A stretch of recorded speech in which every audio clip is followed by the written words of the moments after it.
Hi everyone, this is Dallas, producer of Conversations with Tyler. We've reached the end of another great year of episodes, and I hope you've enjoyed listening to and learning from them as much as I have. If you've enjoyed this podcast or have benefited from it in any way, please consider making a financial contribution this holiday season before the end of the year at mercatus.org/podcastgift.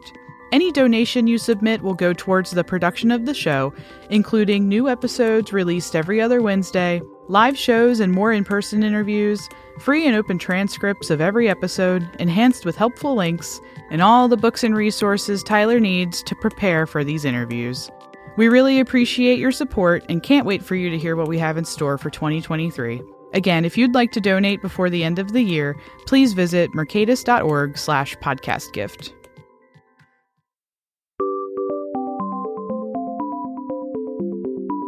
Conversations with Tyler is produced by the Mercatus Center at George Mason University, bridging the gap between academic ideas and real-world problems. Learn more at mercatus.org. For a full transcript of every conversation, enhanced with helpful links, visit conversationswithtyler.com. Hello, everyone, and welcome back to Conversations with Tyler. I'm very honored tonight to be chatting with John Coolidge Adams, arguably America's greatest living composer, and he recently has premiered a new opera, Antony and Cleopatra. I am also the proud owner of a new compact disc box set called Collected Works, which I believe is about 40 compact discs and a Blu-ray of Nixon in China. John, welcome. Thank you. Now, as you know, Antony and Cleopatra, it's one of Shakespeare's messiest plots, especially starting in Act 2.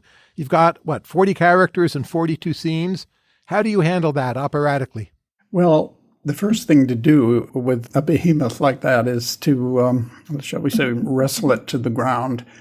You know, with Shakespeare, the plays are long. I don't think Antony and Cleopatra is as long as Hamlet, but it's a big, sprawling epic that is both political and personal. And, you know, it being an opera, we're really mostly focused on the interpersonal relationships. I mean, the reason I chose this opera was because, on the one hand, it's, you know, about world politics. You know, it's the rise of one civilization and the decline of another. But it's also very intimate because it's about people who are caught up in the maelstrom and, you know, have very, very powerful intimacy as well as their being political figures. There's a lot of very rapid action and not many soliloquies. Does that make writing an opera based around the story harder or easier? Oh, writing an opera is hard no matter what. I once said to the great architect Frank Gehry, you're lucky you can farm out the electrical and the plumbing and, you know, concrete to someone else, but we composers, we have to do everything. You know, in this case, I did the libretto and the vocal writing, the sketching, the instrumentation, and I even, you know, did the computer setting of the full score. So I was at this for pretty much 4 years. If I think about Verdi's Shakespeare operas, it feels to me they require near-perfect performances. So I love James Levine doing Othello, but a lot of other recordings don't quite work for me, or I love Von Karajan doing Falstaff, but everything has to be perfect. Are you worried that with your opera, the combination of Shakespeare, the complex music, all the roles, that it will be nearly impossible for other people to do it as well as, in essence, you're doing it now? You know, for lack of a better word, I write classical music, and the term classical music, of course, it has an odor for younger people because they associate it with older music, older people. But it's actually a very thrilling thing to do because when you write a score, you're essentially making a recipe for something, and it changes with every performance. It's not like a recording by a pop group that's always going to be the same. And hence, every different iteration of a work of mine is different, and different singers and different conductors and different violinists, they give a completely new point of view on something. So the pieces are constantly being reborn. Was Elizabeth Taylor the perfect Cleopatra? So sensual, so luscious? Is she your mental Cleopatra? You know, I looked at some of the classical actresses. You can go on YouTube and see different performances. The greatest one is Janice Sussman, who's actually a South African actress. I think she was active in the early 1960s or so. But ultimately, I follow my own vision. And what drew me to these two characters, Antony and Cleopatra, was the fact that they were older people. One could say they'd been there, done that. Each of them had a background. Each of them had children by other people. So in a way, this is a story about older people. I'm reminded of the great Edward Albee play, Who's Afraid of Virginia Woolf? There's just some really, really knockdown, drag-out fights between these two people. But in the end, they love each other. And I guess my model was just my own life, my parents, people that I've known, people who've had difficulties in their relationships and who've somehow managed to find love. So how old are Antony and Cleopatra in your vision? Well, this takes place in roughly around 30 BC. So if you were 40 years old, you were old back then. I mean, people didn't have very long lifespans. We don't know for sure, but it seems like Cleopatra was probably at that time in her early 30s, maybe mid-30s, and Antony was probably, we're guessing, maybe 10 years older. But people lived fast and intense in those days. If you didn't get along with your cousin, you hired an assassin. Life was very brutal, and to survive took great determination and ingenuity and craftiness.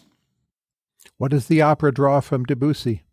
Most of my earlier operas had a lot of set pieces, choruses or big chunks of wonderful poetry by Alice Goodman, who wrote my first libretti for Nixon in China and The Death of Klinghoffer.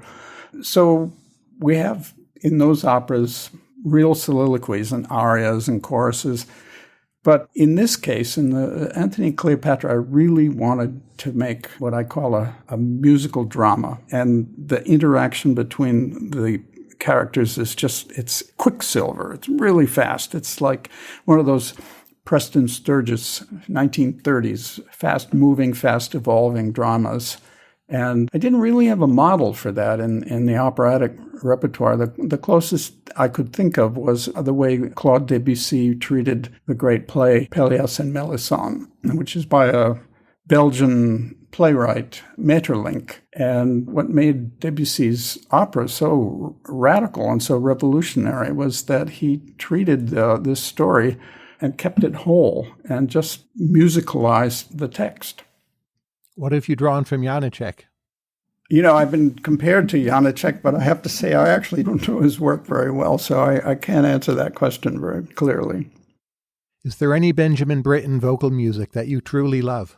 I'm a fan of Benjamin Britten, but not particularly of his vocal music. I know for listeners in England, that's just an outrage to say that. But, I find most setting of the English language in the classical tradition a little bit pretentious and a little bit stiff. My inspirations have always been great popular music, whether it was, Ella Fitzgerald or Stevie Wonder or Joni Mitchell, Bob Dylan, just the way a great pop artist treats the English language. That's been my model, not Benjamin Britten or not even Handel, even though I love Handel, but it's just a form of musicalized speech that doesn't interest me.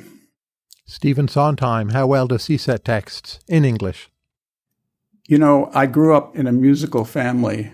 My father played the clarinet and the saxophone, and my mother was a very talented singer and actress. She didn't have any formal training, but when I was a kid, I would go to performances of Rodgers and Hammerstein, Cole Porter, those shows that the local theater groups would put on. In fact, I was even in one of them. I was the little Polynesian boy in South Pacific, and my mother sang Bloody Mary. So, I absorbed that, like, as they say, with my mother's milk. It was just such a part of my musical DNA. And even though I'm more of a quote-unquote classical composer, that really is the deepest part of my identity as a theatrical composer. I have some questions about your other works. My favorites, On the Transmigration of Souls, compositionally and orally. Why does it sound so different from your other works? How would you explain that?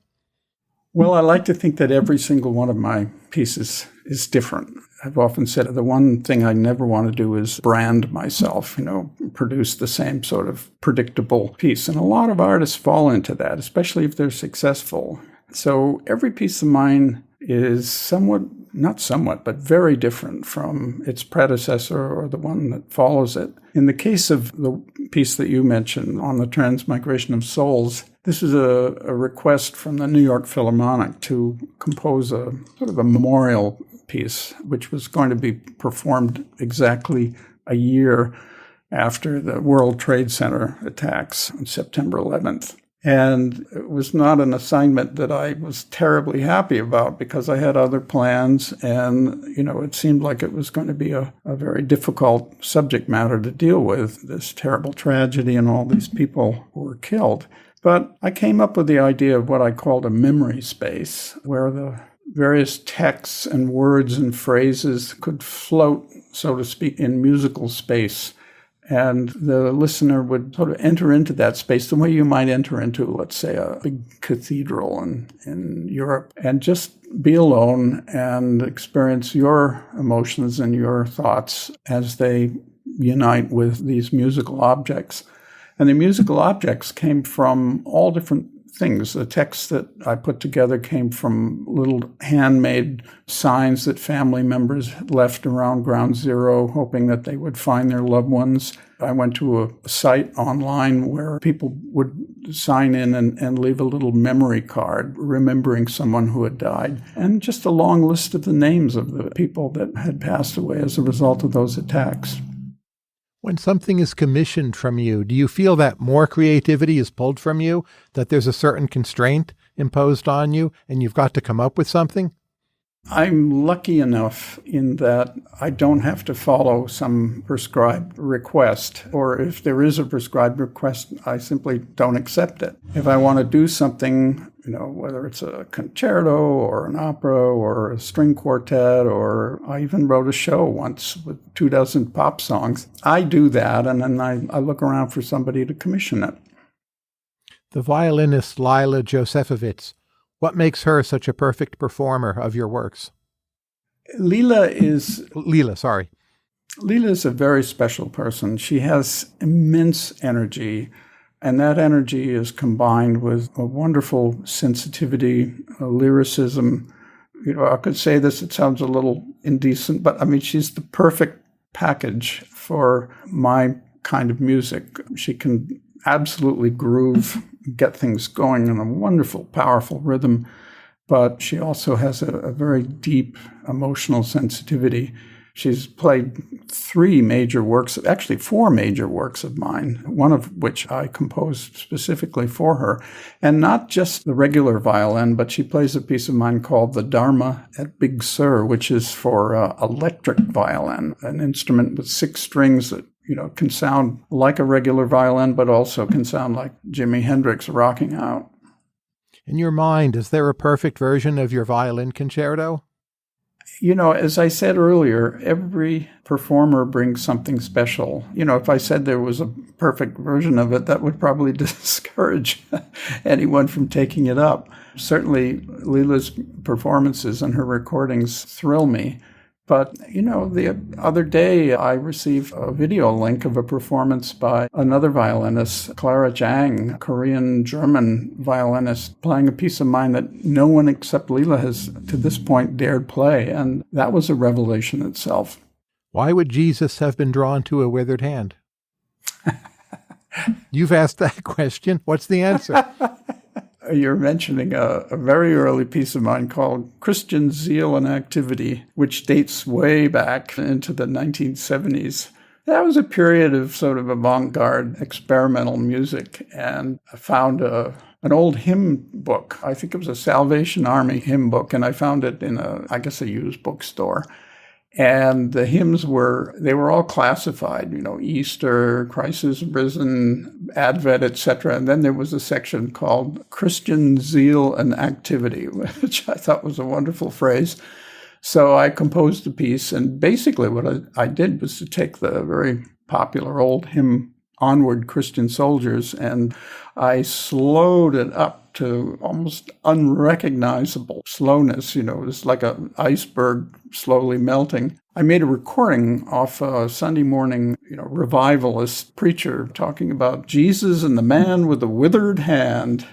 And there was something very musical about the way he kept repeating the term withered hand. It was a very American-sounding little clip. I guess you could call it a found object. And I mixed that in with a slowed-down hymn. Now, you've also done an oratorio, El Niño. What do you see as the overall role of Christianity in your body of work? I grew up going to church. My mother went to church, I think mostly because she loved to sing in the choir. She was brought up as a Catholic, and then we started going to the Episcopal Church and ended up in the Unitarian Church, which is a very New England thing, which is where I grew up in New England. I'm not a practicing Christian. I don't go to church, but I'm very drawn to some of these biblical stories because, they're archetypal. They reflect in myth and symbolism the deepest of our human experience. In the case of El Niño, an oratorio that I wrote for the millennium, it's about birth. It's on the surface, it's a story of the nativity, of Mary conceiving and giving birth to Jesus and the flight into Egypt. But it's also a larger story. It's about birth, and particularly about the women's experience of it. And for that, my collaborator and I, Peter Sellers, we found a lot of texts by women, particularly by Hispanic women from Mexico and Chile, that told firsthand the experience of birth. And I like doing that because Handel's Messiah, which of course treats the same material, just comes from the Bible. And that's all guys talking about it. And, really, what do they know about labor and the pain of parturition and motherhood? So I think that makes my oratorio quite different. Why can't other people conduct shaker loops well? Did I say that? You said that once, yes. I think it's in your autobiography. Oh.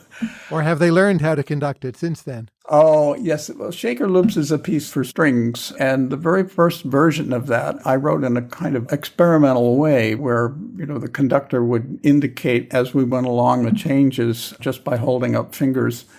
I could do it, and I was able to do a satisfying performance of it. But when another conductor did it, the shape was strangely out of focus. So it's not that the other conductor was incompetent. It was just that I had a very specific way of wanting to do it. So in the later version of it, I froze everything into more traditional notation. So that flexibility is no longer there. But on the other hand, the form of the piece is very satisfying. What do you think of how your music is sometimes used in video games, like Sid Meier's Civilization? I don't do video games. I know that my music is used in some of them because I get requests for licensing, but I'm not a video game guy. I did authorize the use of a piece of mine, Harmonielehre. They used opening, 20 bars or something. But when I went online to look at it, I noticed that they electronically transposed it up a step and added a thrash drum set to it. Like my music wasn't even quite trashy enough, so they had to trash it up some more. How do you avoid what Harold Bloom called the anxiety of influence? Harold Bloom was a very great literary critic, sometimes a little bit of a windbag, but his writings on Coleridge and Shelley, and especially on Shakespeare, was very important to me. He had a phrase that he coined, the anxiety of influence, which is interesting because he himself was not a creator. He was a critic, but he intuited that we creators, whether we're painters or novelists or filmmakers or composers, that we live, so to speak, under the shadow of the greats that preceded us. If you're a poet, you've got all this great literature behind you, whether it's Shakespeare or Walt Whitman or Emily Dickinson. And likewise for me, I've got really heavyweight predecessors in Beethoven and Bach and Mahler and Stravinsky. So maybe that's what he meant, just the anxiety of, is what I do even comparable with great art? And another thing is, if I have an idea, has somebody already thought of it before? So those are sort of the neurotic aspects of my life. But I'm no different than anybody else. We just have to deal with those concerns. Are you more afraid of Mozart or of Charles Ives? I'm not afraid of either of them. I love them. I obviously love Mozart more than Charles Ives. Charles Ives is a very, very unusual figure. He was almost completely unknown in most of the 20th century until Leonard Bernstein, who was very glamorous and very well known. Bernstein kind of brought him to the public notice, and he coined this idea that Charles Ives was the Abraham Lincoln of music. And of course, Americans love something they can grasp onto, like, oh yeah, I can relate to that. He's the Abraham Lincoln of music. And Charles Ives was a kind of a hermit. He worked during the days in an insurance firm at which he was very successful, but spent his weekends and his summer vacations composing. And his work was very sentimental. It was also very avant-garde for its time. And I've conducted quite a few of his pieces. They are not, I have to admit, 100% satisfying. And I think a lot of that has to do with the fact that I've never heard these pieces or hardly ever heard them.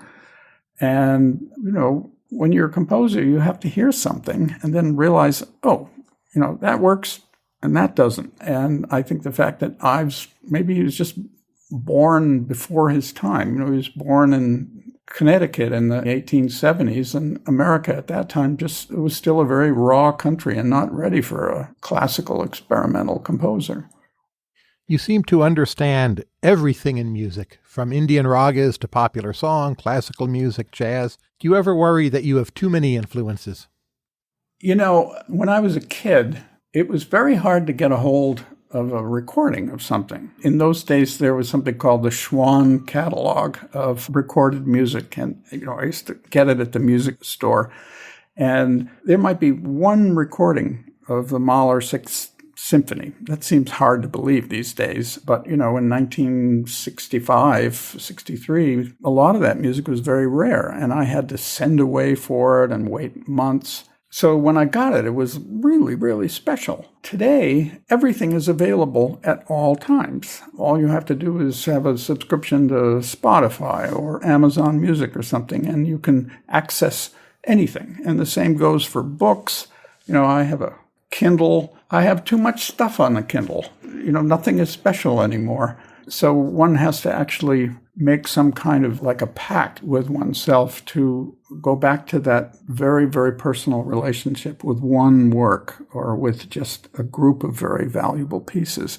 Because otherwise, we're just flooded with so much information that, we end up with very short concentration spans, and we end up with a problem of what do we really value? Earlier in your career, you kind of fought an internal mental war against serialism and 12-tone music. So take Boulez, after all these years, now, today, what do you think of it as music? Approach it fresh. Is it wonderful? Is it boring? I came of age during what I call the bad old days of contemporary music. And I can't explain why that happened, but sometime in the early part of the 20th century, a lot of very brilliant composers started writing music that was, essentially inaccessible to average listeners, whether it was Schoenberg or Varese, or I could name many other composers who started writing very dissonant music. Later on, composers got interested in fracturing rhythms to the point where you had a composer like John Cage who essentially devoted his life to sort of atomizing, deconstructing all of the aspects of the musical language, both acoustically and culturally. And that ran its course. The bad part of it was that it made audiences very wary of anything that was new.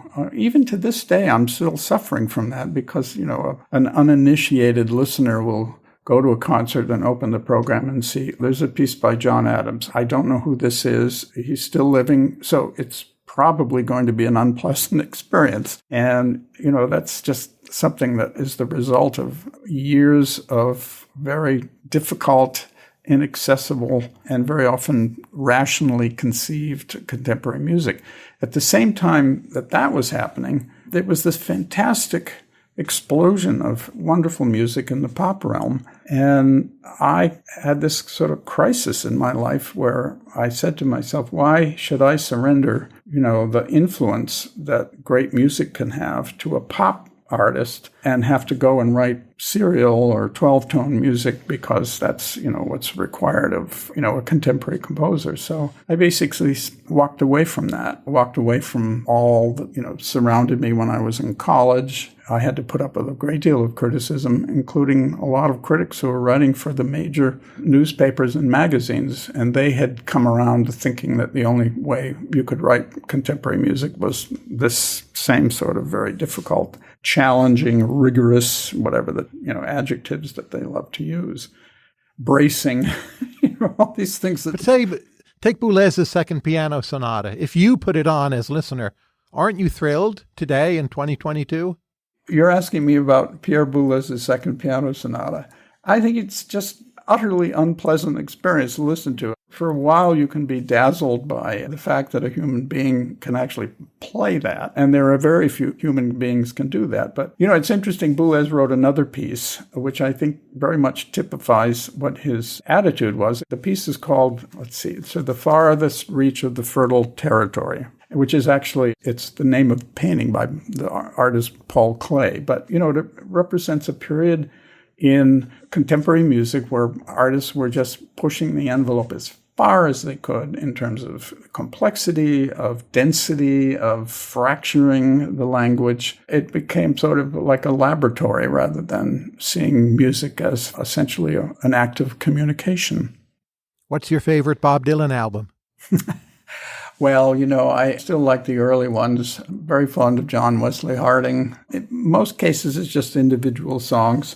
I think I show my age when I talk about that period because I'm so fond of it. But, it's an interesting thing with pop music that it's so much linked to periods in your life, so that somebody who's my age has a very, very strong sentimental attachment to music that you heard when you were 20. Now, I don't know, maybe this has a lot to do with your recollections of romances or revelations or the drugs you took or the lovers you had. And, a lot of pop music evokes that. I don't relate to pop music from the 80s, for example, or from the 90s. And I think that's very much a general thing. My parents related to music that was big in the 1930s and 40s. So you sort of measure by when you were born and the music you listened to. Sgt. Pepper or Abbey Road? Which are you more likely to put on? Well, let's see. I think Abbey Road was really the great period. I mean, Sgt. Pepper had a lot of sort of provocative stuff in it. It had synthesizer for the first time, and it was very frankly discussing psychedelic drugs, so it was very popular with my generation. But I think just as for pure musical experiences, those albums, the White Album and Abbey Road, was really the peak of their artistic achievement. What do you see as the peak of Miles Davis's career? Miles Davis had a career like Stravinsky or like Beethoven or like Picasso. He went through so many periods. He started essentially in the bop era and then moved into sort of a modal period when he started working with Joe Zawinul and Herbie Hancock. And then his latest period was, it's really hard to find a word for it. I mean, he was strongly influenced by African music, showed his identity with his own race in a very strong way that had never been done before. So, I can't really cherry pick anything specific. I do know that when I look at my collection of my pieces that I keep going back to, the albums he made with Gil Evans, the big band albums, Miles Ahead and Sketches of Spain, those really stand out for their incredible beauty and for the lushness of the scoring. Why isn't Robert Ashley better known? To me, he's one of the greats, but no one ever tells me to listen to Robert Ashley. I knew Robert Ashley way back in the 1970s because when I first came to California, a friend of mine said, "Oh, you have to get in touch with Bob Ashley." And at the time, Bob was teaching at the Mills College, a very small college in Oakland, California. And, to answer your question, I think that one of the things about Ashley is that he's just off the grid when it comes to finding a conventional way to describe it. Some people would say that he wrote great operas, but, opera isn't really the word. I think maybe Bob used the term opera, but he used it in a sort of wry way. His greatest gifts were really this combination of his texts that he wrote and, of course, this fantastic droll manner of speaking them. They would be accompanied usually by his longtime collaborator, Blue Jean Tierney, who played in a sort of light, bluesy, sometimes gospel-style piano. But it was Ashley's, this very special Americana that you associate with, road movies and quiet, anonymous people talking about their relationships or their experiences in a diner or a gas station or an automobile. And that's what makes him very special. For me, I don't think of him in the musical realm. I think of him more in the literary realm. Do you think Morton Feldman has gone down as the truly great eternal American composer of his time? Morton Feldman, the special thing about him was that he was absolutely unique. The Latin term sui generis, which means just born of himself. He didn't sound like anyone. Each piece was very similar in the sense that the music tended to move very slowly in terms of time.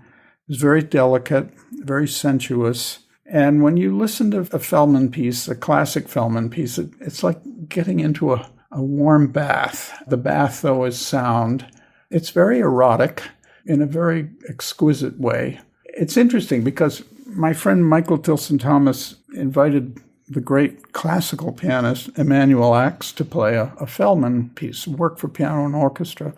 And they put it on a special program. It was a program of just contemporary music. And it was wonderful to hear it. But I noticed that he never brought it back in the regular subscription series. He never put it on a program with Debussy or Stravinsky. And that is still an issue with Feldman's music. It requires a certain kind of listener. It requires a certain, shall we say, suspension of expectation. And it requires a whole kind of acoustical setting. So it probably doesn't survive in the sort of more aggressive, busy format of a standard orchestral concert. Jefferson Airplane, the album Surrealistic Pillow. Is it still good music? I was living in Cambridge, Massachusetts at the time. I was a student at Harvard. And, I didn't know what San Francisco was. I think I'd read maybe some Allen Ginsberg or Jack Kerouac. But my first musical impression of San Francisco was Jefferson Airplane. And there were a couple of good songs. And they had a great photo on their Surrealistic Pillow album. I can't really list them as one of the great bands. Many of those bands in the 1960s and 70s became famous because of one or maybe two songs. And then they kind of hobbled along and disappeared. That really was the case with them.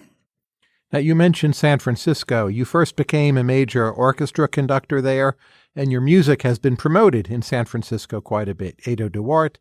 Is it an accident that this happened in San Francisco, which is a highly innovative city in other ways? Or is it something that to you organically made sense? What is it they say, that success has to do with being prepared and then the moment will come. I'm sort of mangling whatever the familiar saw is. But I think that I had all the tools. I had been well trained and I loved this music and I knew it. And the opportunity came. There was a young Dutch conductor who was named to succeed Seiji Ozawa as conductor of the San Francisco Symphony. I met him. He liked me. He heard some of my music. He offered me a commission. I took it. The piece was a success. And, things started to happen from there. The fact that it was San Francisco, I think, really is, not critical. It could have happened in St. Louis or Minnesota or wherever. I live here because, I'm very strongly affected by the landscape, the California landscape. Of course, now it gets increasingly harder to live here because San Francisco itself has become taken over by tech that's just experiences this unpleasantly hectic urban development, which goes hand in hand with the very distressing situation of the unhoused.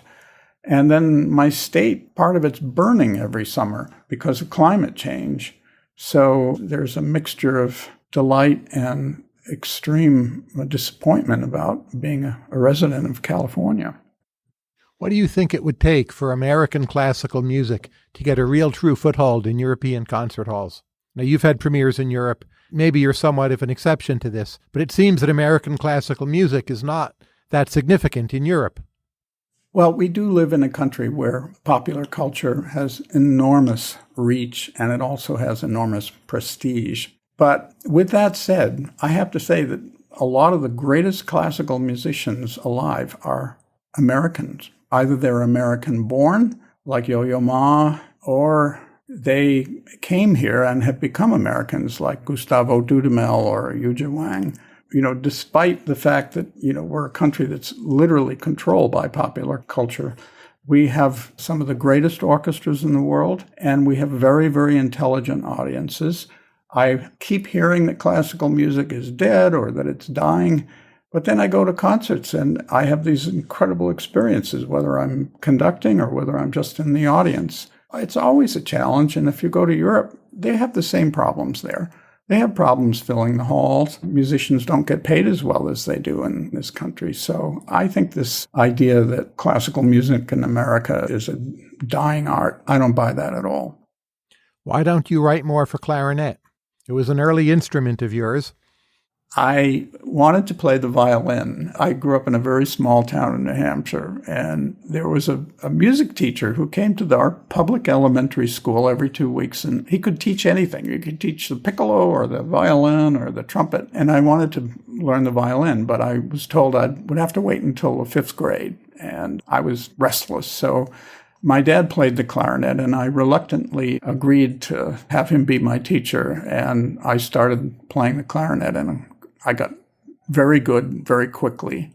And the clarinet was, sort of my key to getting into the music world. While I was in college, I was a substitute clarinet player with the Boston Symphony. But, it has a very small amount of literature. It has a couple of great pieces by Mozart and a few by Brahms, and really most of the rest of the music is in the classical realm. It's just part of being part of an orchestra. I mean, the most exciting thing to do if you were a clarinet player now would probably to play klezmer music. Helmut Lachenmann, yes or no?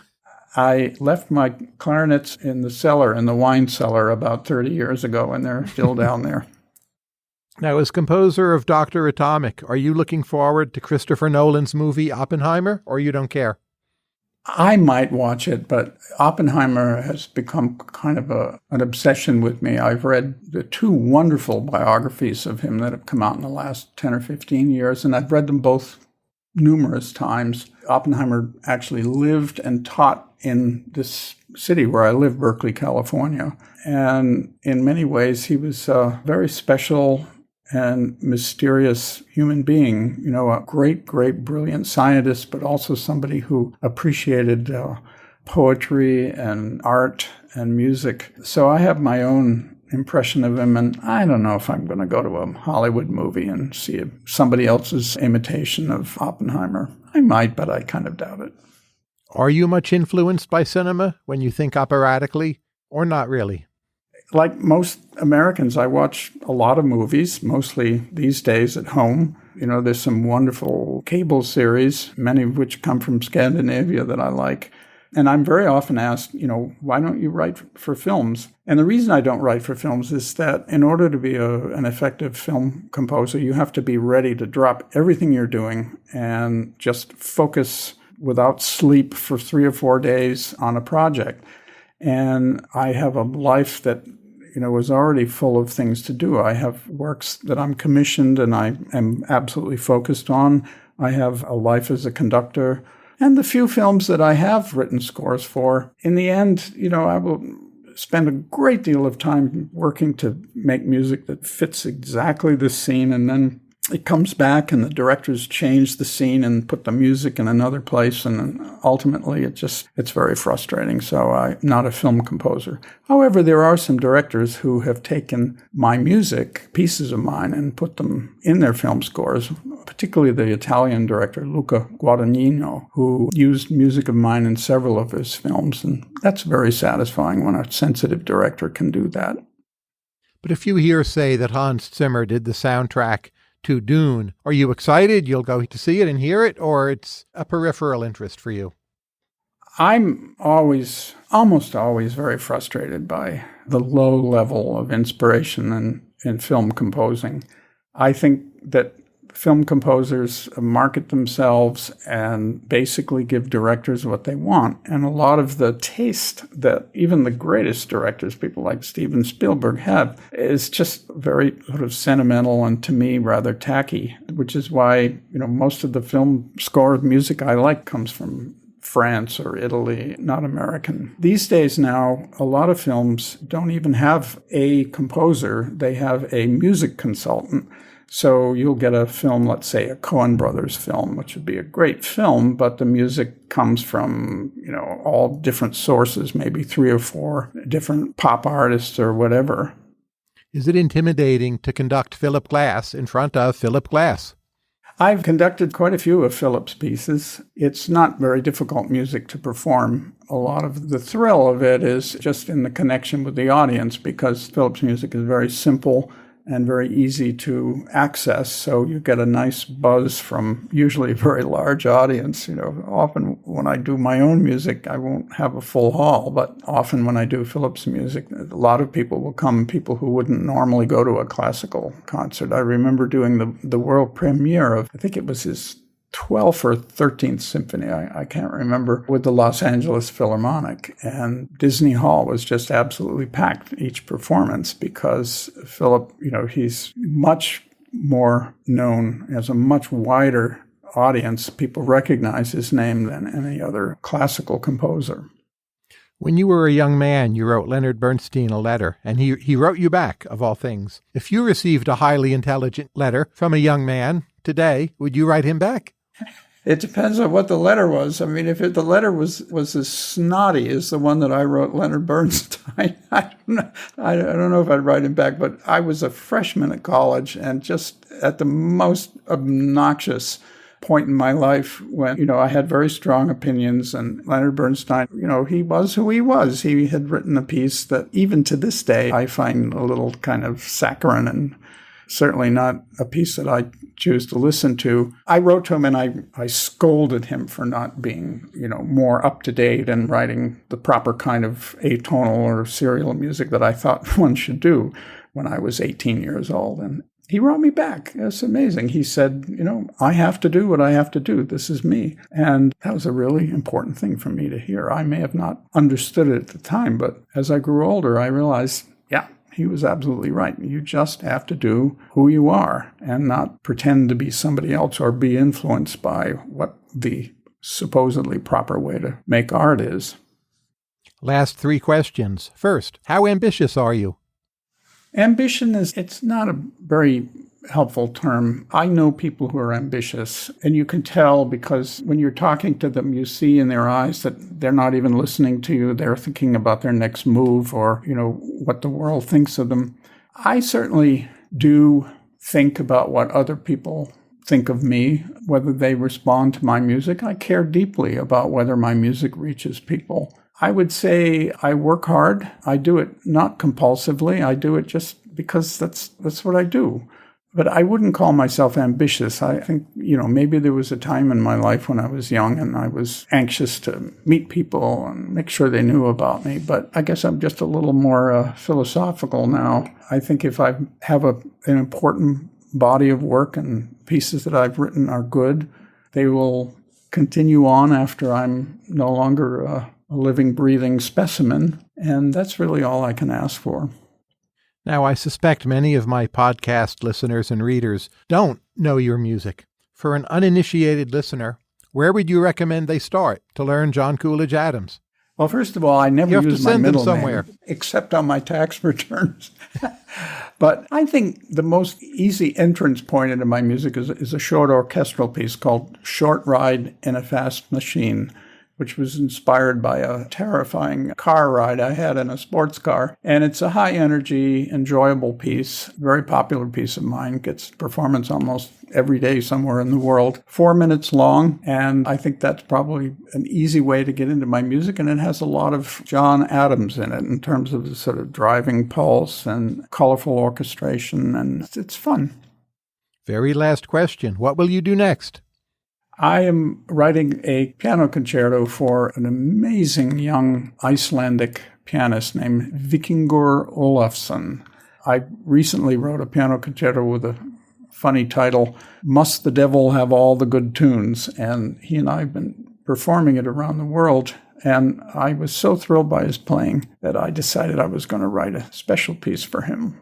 There's also a great Yu Jawang recording of that piece, as you know. But John Adams, thank you very much. To listeners, I'm also happy to recommend John's autobiography, the Collected Works box set, John on Spotify, of course, the new opera Antony and Cleopatra, which has been receiving very strong reviews. And John, great chatting with you. Take care. Thank you. Thanks for listening to Conversations with Tyler. You can subscribe to the show on Apple Podcasts, Spotify, or your favorite podcast app. If you like this podcast, please consider giving us a rating and leaving a review. This helps other listeners find the show. On Twitter, I'm @TylerCowan, and the show is @CowanConvos. Until next time, please keep listening and learning.